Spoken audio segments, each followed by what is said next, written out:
وَإِذْ تَأَذَّنَ رَبُّكُمْ لَئِن شَكَرْتُمْ لَأَزِيدَنَّكُمْ وَلَئِن كَفَرْتُمْ إِنَّ عَذَابِي لَشَدِيدٌ. السلام عليكم ورحمة الله تعالى وبركاته. الحمد لله والشكر لله. اللهم صل على سيدنا محمد بن عبد الله وعلى آله وصحبه ومن والاه ولا حول ولا قوة إلا بالله. Amma ba'd. Hadirin yang dirahmati Allah Subhanahu wa taala. Puja dan puji syukur atas segala nikmat yang Allah berikan kepada kita, sehingga kita alhamdulillah Allah berikan kita panjang umur, badan yang sehat, serta kesempatan. Nikmat yang Allah berikan begitu banyak sehingga Allah menjelaskan dalam Al-Quran, wa in ta'uddu ni'matallahi la tuhsuha, yang artinya jika kamu disuruh untuk menghitung nikmat itu, kata Allah, niscaya kamu tidak akan sanggup untuk menghitungnya. Artinya apa? Nikmat yang Allah berikan itu begitu banyak, sehingga diibaratkan lautan itu menjadi tinta untuk menghitung nikmat Allah, maka lautan itu akan habis. Kemudian kita tidak lupa untuk menyampaikan dan mewasalkan salawat dan salam kepada baginda junjungan kita Nabi Muhammad sallallahu alaihi wasallam. Semoga dengan banyak-banyak kita bersalawat kepada baginda Rasulullah sallallahu alaihi wasallam, kelak di yaumil hisab, di yaumil qiyamah, syafaat beliaulah yang kita nanti-nantikan. Allahumma salli ala sayyidina Muhammad wa ala ali sayyidina Muhammad. Salawat ini merupakan anjuran dari Allah Subhanahu wa taala yang sama-sama kita ketahui ayatnya. Inna Allah wa malaikatahu yusalluna 'alan nabi ya ayyuhalladzina amanu sallu 'alaihi wa sallimu taslima. Yang artinya sesungguhnya Allah Subhanahu wa taala itu bersalawat kepada baginda Rasulullah sallallahu alaihi wasallam, dan malaikat juga bersalawat kepada baginda Rasulullah sallallahu alaihi wasallam. Kemudian Allah Subhanahu wa taala menyuruh kita. Menyuruh siapa? Yaitu orang-orang yang beriman. Siapa orang-orang yang beriman? Yaitu orang-orang yang percaya kepada Allah Subhanahu wa taala. Mereka mengerjakan perintah-perintah Allah dan menjauhi apa-apa yang telah Allah larang kepadanya. Itulah orang-orang yang beriman.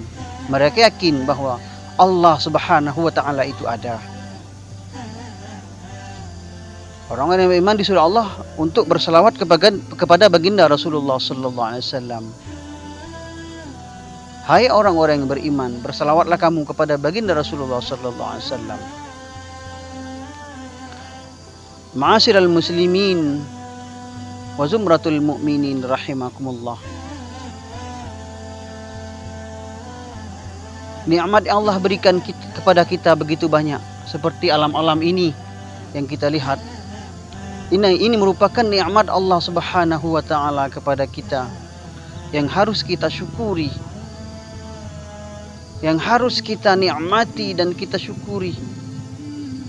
Berapapun Allah berikan kepada kita nikmat, itu harus kita syukuri.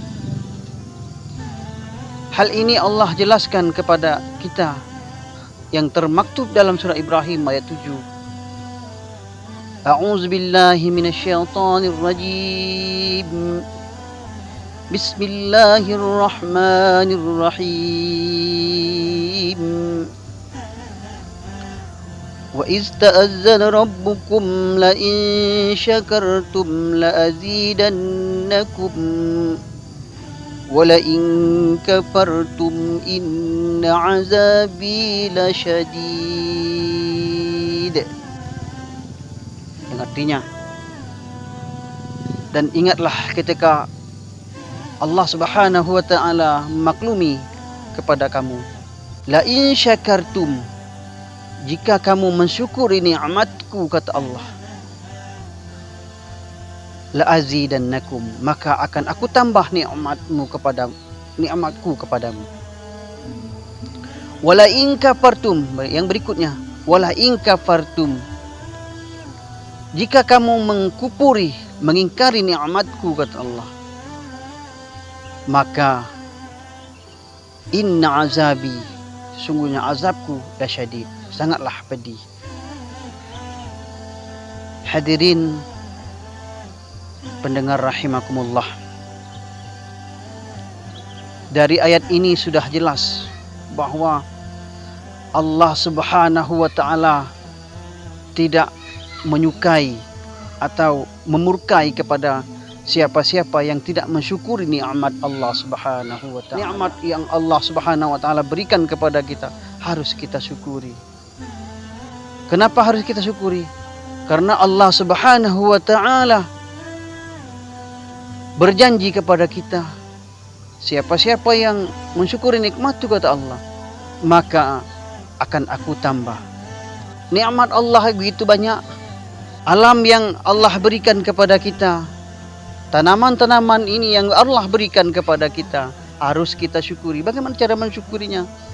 Kita kelola alam ini dengan sebaik-baiknya. Artinya kita mensyukuri nikmat Allah alam ini dengan cara kita mengelolanya. Kemudian Allah sangat murka kepada orang-orang yang kufur atau ingkar kepada nikmat-nikmat Allah. Kenapa? Ingatlah bahwa azab Allah itu sangat pedih. Artinya Allah Subhanahu wa taala tidak menyukai hamba-hambanya yang tidak mensyukuri nikmat yang Allah berikan kepada kita. Allah berikan kita mata, artinya kita untuk melihat. Melihat yang bagaimana? Melihat hal-hal yang kebaikan. Allah berikan kita kaki untuk melangkah, tangan untuk memegang, dan lain-lainnya. Itu tanda nikmat Allah yang berikan kepada kita yang harus kita syukuri. Ma'asyiral muslimin rahimakumullah, banyak nikmat yang Allah berikan kepada kita memang harus kita syukuri. Tidak dapat kita hitung satu persatu nikmat yang Allah berikan kepada kita. Seperti nafas yang Allah berikan kepada kita. Kita bandingkan dengan orang-orang yang sedang sakit, yang membutuhkan oksigen atau bantuan pernapasan. Berapa banyak oksigen yang mereka gunakan atau mereka butuhkan dibandingkan kita yang menghirup udara yang bebas sekarang ini. Hitung berapa banyak yang Allah berikan kepada kita. Artinya begitu banyak nikmat yang Allah berikan, sehingga diibaratkan lautan itu menjadi tinta, maka lautan itu pun akan kering untuk menulis nikmat-nikmat Allah Subhanahu wa taala. Ma'asyiral muslimin rahimakumullah, demikian penyampaian saya kali ini. Mudah-mudahan ada manfaatnya bagi kita semua, dan semoga kita termasuk orang-orang yang syakirin, orang-orang yang selalu bersyukur apa yang telah Allah berikan kepada kita. Demikian, mohon maaf atas segala kehilapan dan kekurangannya. Saya akhiri. Wassalamualaikum warahmatullahi wabarakatuh.